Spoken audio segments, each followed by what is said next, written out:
Hello everyone, so welcome back to today's talk about your take-home exams. So basically your take-home exams are going to be conducted soon, and I'm sure many of you are anxious about it. Okay, so please relax, I'll explain certain things on the take-home exams.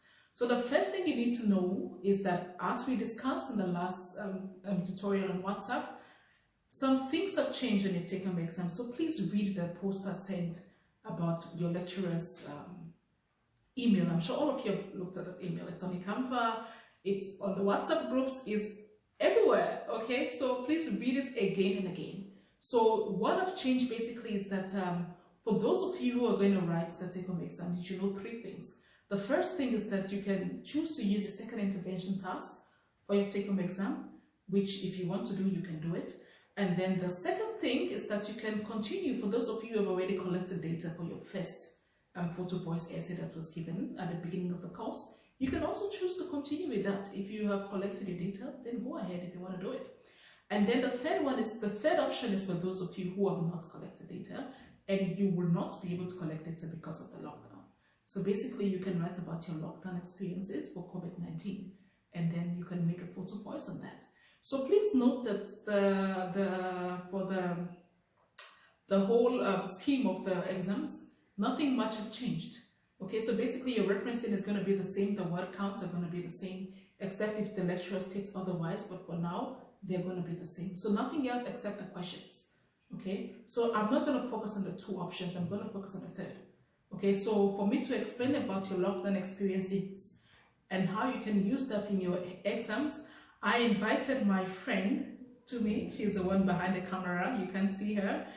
But she'll be engaging with me so that we can have a very interactive talk and we can see how we can tease out some of these experiences that you'll be having, and then the debates, the national debate, the government debates, so that you can be able to use them for your take-home exams. Okay, so Tumi, please say hi to the students. Hi everybody.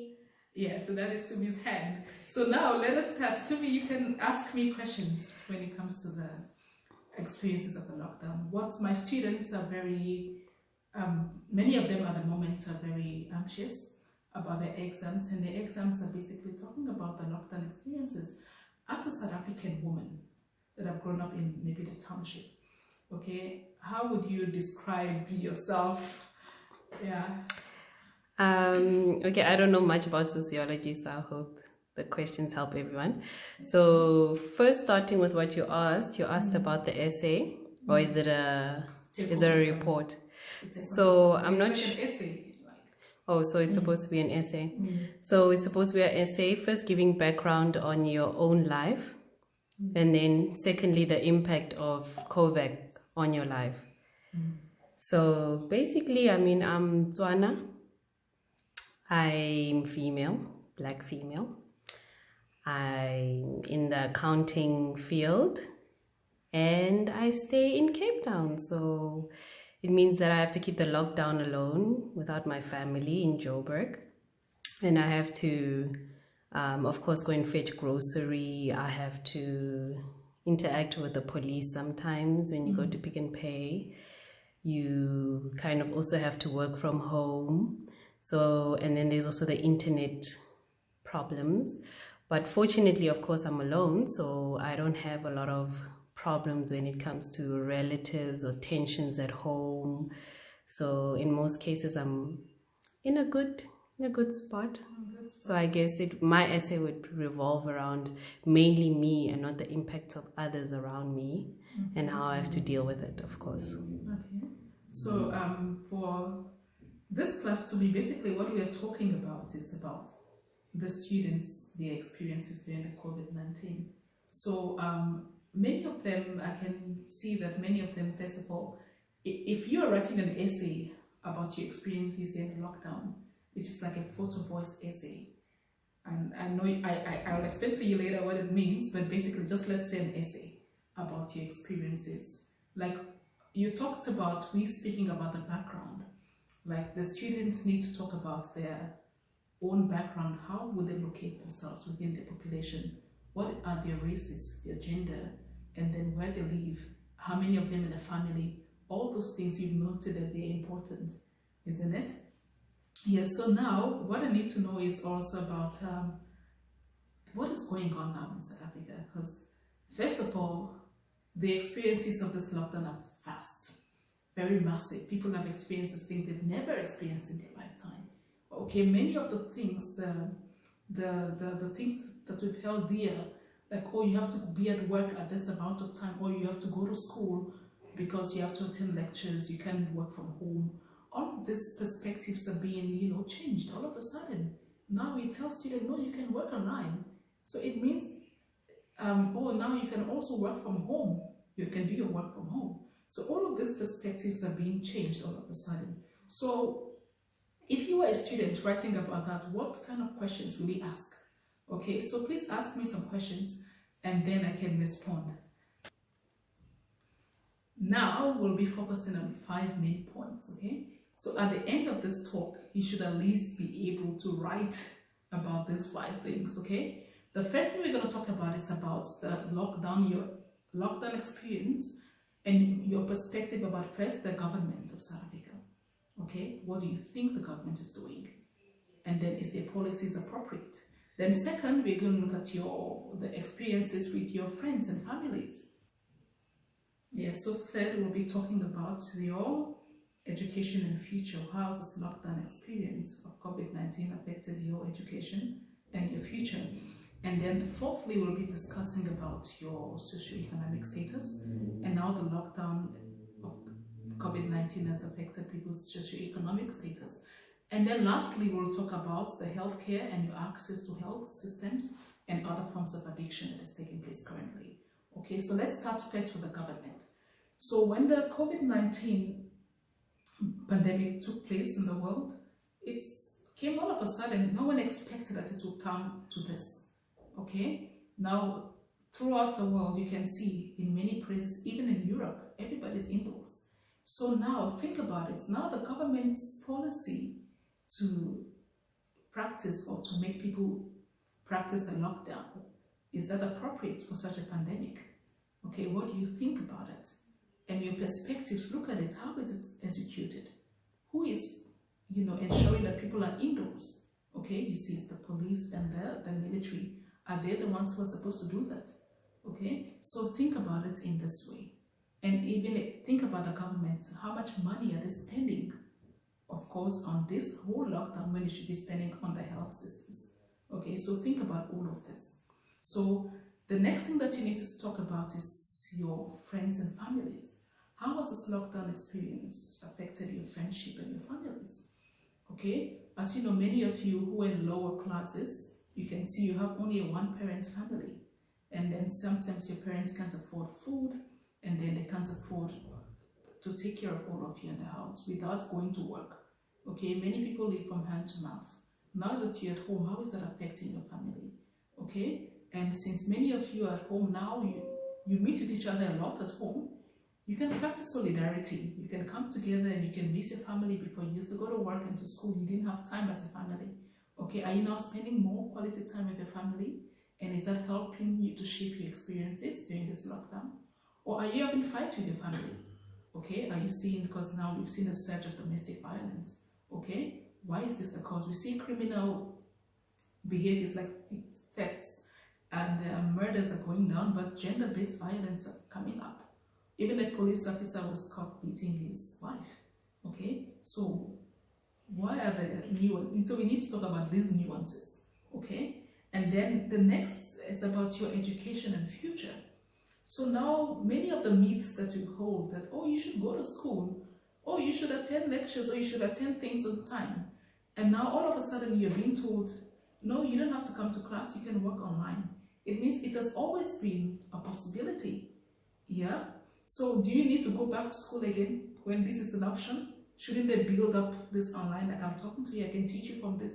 Do you need to go to class and waste transport and to waste more fees when we can do this? So think about it, okay? And then the next thing, your future is going to be changed a lot. This COVID-19 lockdown have taught us a lot about our future. Like many of the things we've held there all of a sudden do not mean anything anymore. So tease out these little experiences, okay? and then write about them in your essay. And then the next thing that you need to focus is their socioeconomic status. Okay, so socioeconomic status is very important. So during the lockdown period, you can see that many people from the wealthier backgrounds, they can afford food at the tip of their finger, and then they can buy as much food as they want to.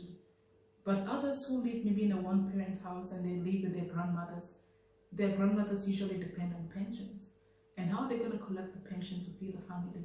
The government have not been clear about that. Then how do they survive under these conditions? So if you're one of those families, talk about your how has this lockdown, COVID-19 lockdown, affected your family or your own socioeconomic status? Are you worried about your future? Are you worried that you won't be able to afford housing, rent? Are you worried that you won't be able to afford food? If you have a side job apart from your work, because I know many of you work, are you worried that you're going to be fired because of your companies are going down too? Okay, because they also don't have money. So are you worried about losing your socioeconomic livelihood? Okay, and how is that affecting your health? Talk about your stress and then maybe depression and those other things. How is it affecting?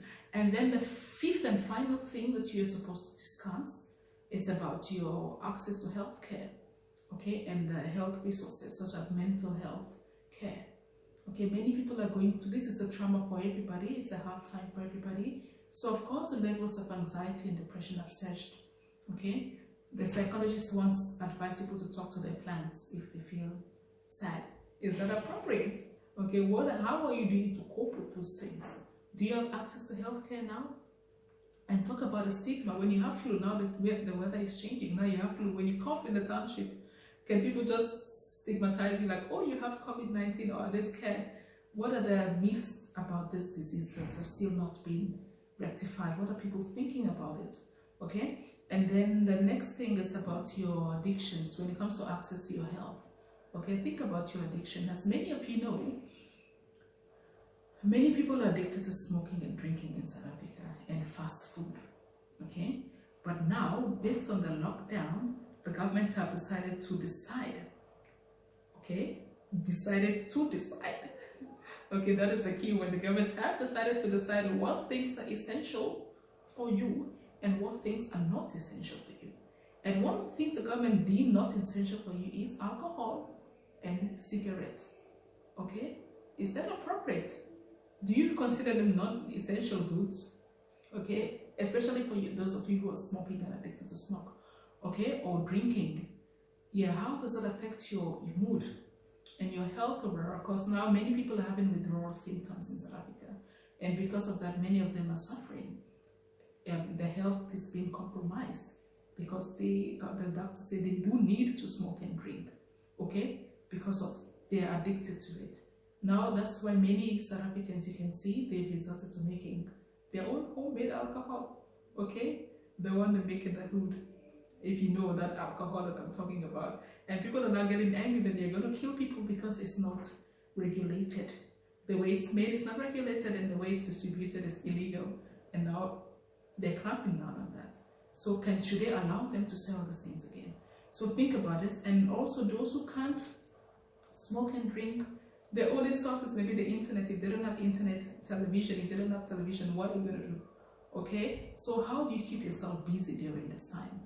Okay, and how do you, if you're addicted to anything, how do you cope with it now that you can't have this? Because now many people are saying yes. Yeah, Tony wants to make a contribution. They also say as much as there's a lot of bad habits, but scientists have also proven that through 21 days we can create good habits. So perhaps we can also discuss some of that also, and how we change ourselves as our environments are changing for a brighter future. Yeah, so to me your contribution sounds interesting. But since in South Africa now you can see this time is a time of, anxiety, generalized anxiety.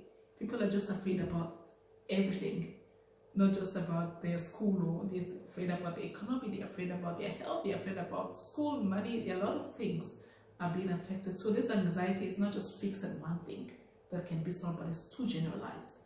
So in that case, it's really hard for them to make a good habit. Okay, as you've seen, many women are being beaten up right now. Okay, you can use that. My students can use that to, of course, make good habits, but many of them are anxious. Okay, you're writing exams under such anxious situation. You don't have internet.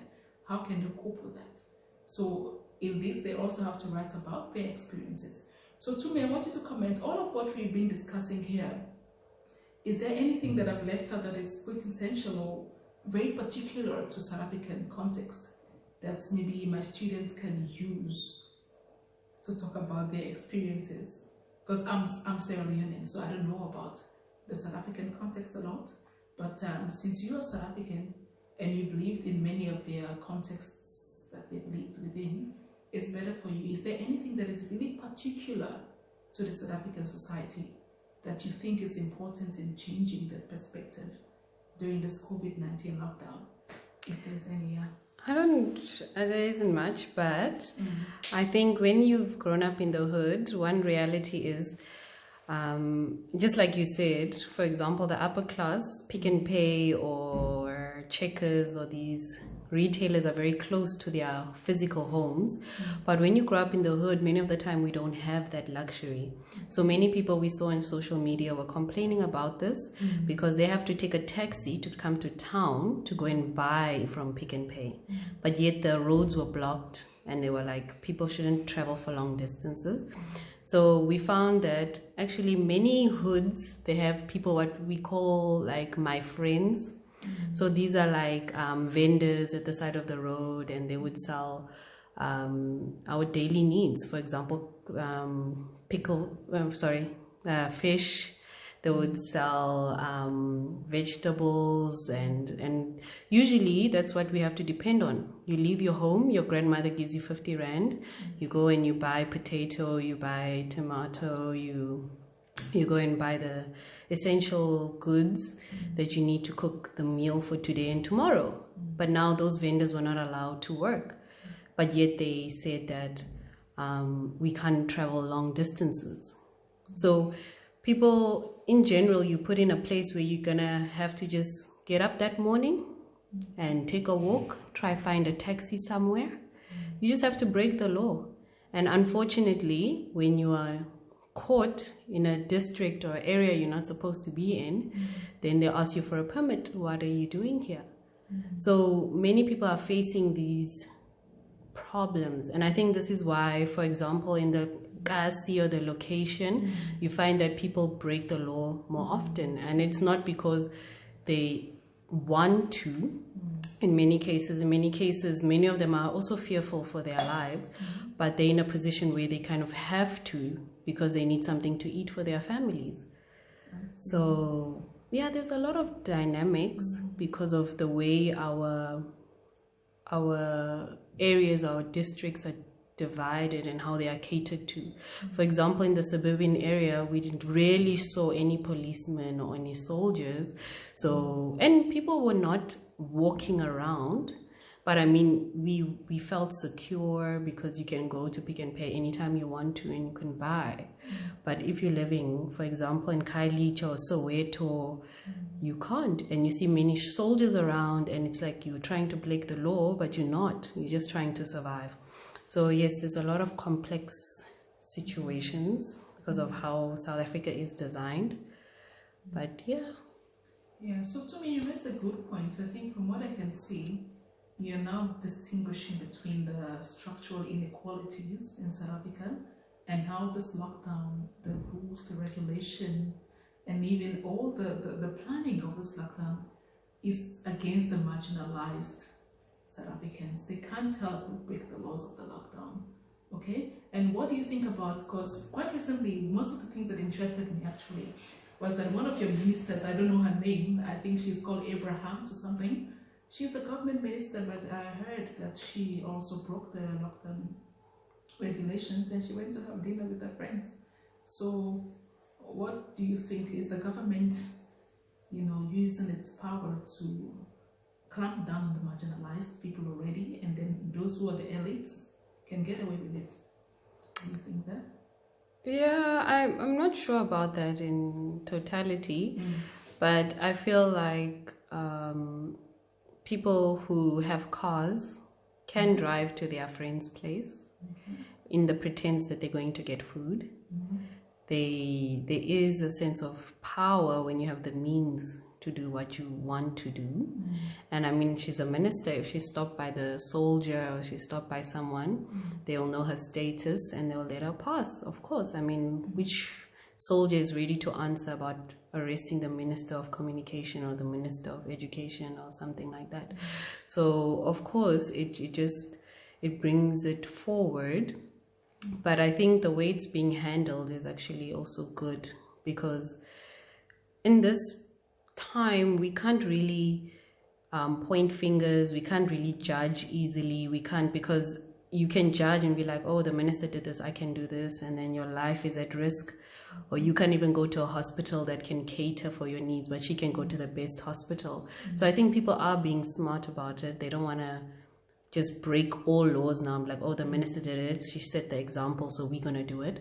No, I think people are starting to realize that as much as somebody else does what they want, I mean, can they afford the same penalties? Can they afford their securities? And I think that's why it was handled in a very swift but smooth way. And not many people were even angry on Black Twitter or so, on such social media platforms. I think I love your point about the access to healthcare, because what I'm seeing is that many South Africans, if as a South African, and maybe if you live in the township, okay, then how are you going to, if you have a neighbor that has COVID-19, okay, or contacted the coronavirus, are you going to take them to the hospital, or do they have a place to, do you think they'll expose their relatives and take them away? They do have sites for it. They have made sites so that people can know where to go. They've made WhatsApp groups. People can have the WhatsApp group and report. So there is ways to handle the situation. Okay. So thank you so much to me for this contribution. So guys, I did this all because I love you, okay? So take this exam seriously, and then we're going to continue this conversation. Probably to me, she stays with me. And now, I hope that you've now gotten a clear perspective. You can feel free to send me your drafts, okay? And then I can look at your draft of your take-home exams and give you feedback. But for now, please start working. Do not procrastinate. If you procrastinate, you might fail, okay? Don't procrastinate. Start now. And it's simple. It's like writing a journal. It's your experience, okay? For those of you who are going to do your intervention task, you've done it before. You're just going to tweak it. Okay, for those of you who have been working on your last photo voice, you've been doing it if you want to continue. Okay, so please don't feel scared, just do it. Okay, like Nike said, let's do it. Bye bye.